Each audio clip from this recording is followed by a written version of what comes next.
તો વાત કરીએ અમદાવાદની તો અમદાવાદમાં બે યુવકોના મૃતદેહ મળી આવ્યા છે, જ્યાં કલાકોના ઓપરેશન બાદ બે મૃતદેહ મળી આવ્યા છે, જ્યારે એક યુવક હજુ પણ લાપતા છે, જેની શોધખોળ ચાલુ રહી છે। રીલ્સ બનાવવાના ચક્કરમાં જીવ ખોયા હતા, ત્યારે મૃતદેહ મળી આવતા પરિવારજનોને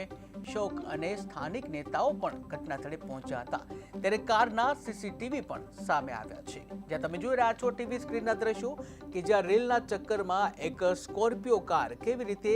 કેનાલમાં, જે ફતેપુર કેનાલ છે અમદાવાદની, કેવી રીતે એમાં ખાબકી હતી તેના દ્રશ્યો પણ સામે આવ્યા હતા,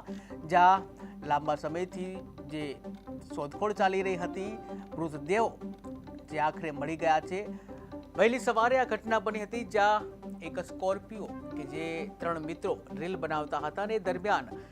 જે સ્કોર્પિયો ગાડી છે એ ફતેપુર કેનાલમાં ખાબકી હતી અને આ ઘટના દરમિયાન ત્રણ યુવકો પૈકી બેના મૃતદેહ મળી આવ્યા હતા, જ્યારે અન્ય એક યુવક છે તેની શોધખોળ હાલ ચાલી રહી છે, જ્યાં બંને યુવકના પરિવારમાં હાલ તો શોકનો માહોલ છવાયેલો છે। ત્યારે જોઈ રહ્યા છો ત્રણેય એ દ્રશ્યો કે જ્યાં ત્રણેયના ફોટા તમે જોઈ રહ્યા છો, આ ત્રણેય એ જ યુવાન છે જે રીલના ચક્કરમાં જીવ ખોયા છે,